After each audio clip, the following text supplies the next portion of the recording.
Hello and welcome to another update video about Chiliz. Quick update here. We talked about in the previous video that we've probably reached here the peak of a small wave 4. Yeah, if it wasn't in the last video, I did update on Telegram and Discord. I can't remember, to be honest.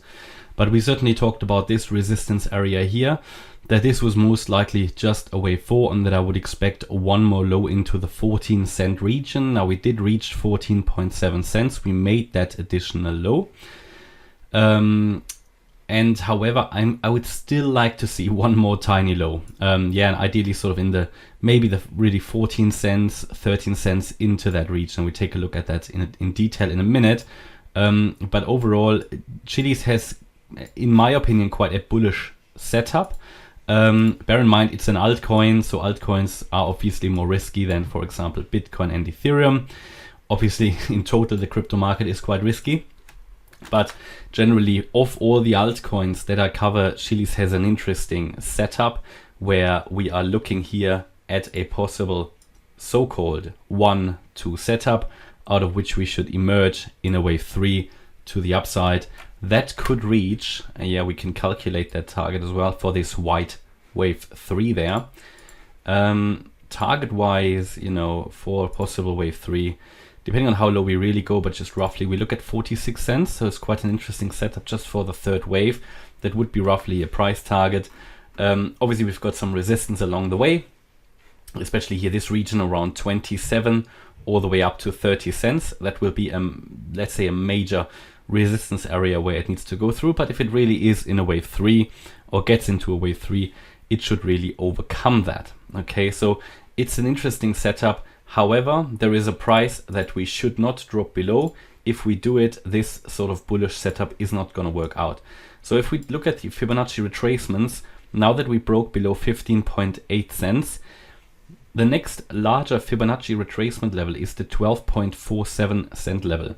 So 12.47 cents or 12.5 cents roughly, that would be, in my opinion, the level below which in this wave 2, it should not drop. The price shouldn't drop, because if it drops below that level, it will most likely not be in a 1-2 setup. So this idea of a possible bullish setup is probably not going to work out. So this is really the level it needs to turn around.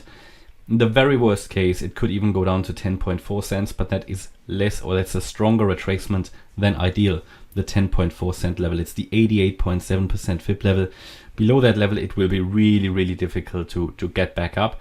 It's sort of the last resort for the bulls here to turn it around, but ideally it would be the 12.47 cent level moving up in a wave 3. Now looking at the shorter time frame here on the 1 hour chart, we can see that in this wave 5 of C, of Y, of 2, yeah, so that's how the sequence works.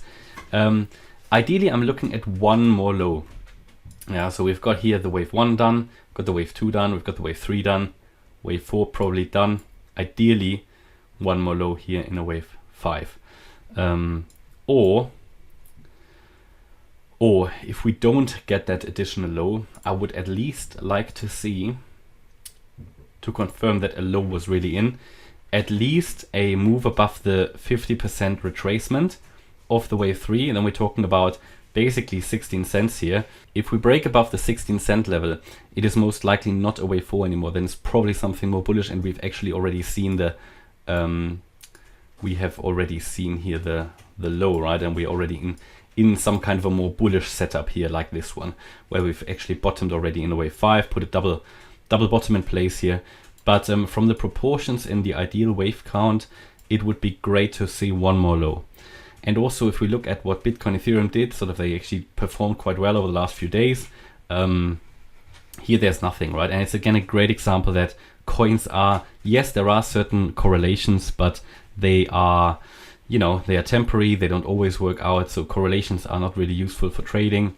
That's why it's worth looking at each coin and each chart individually. So this is a rather bullish setup. But of course, first of all, we need to complete this correction with ideally one more low. And I gave you the key levels for that. And yeah, that's just a quick update about Chiliz. Hope you liked the update. If you did, please hit the like button, leave a comment and subscribe. And if you really like the content, then please check out the channel membership. Thanks a lot for watching. Bye bye.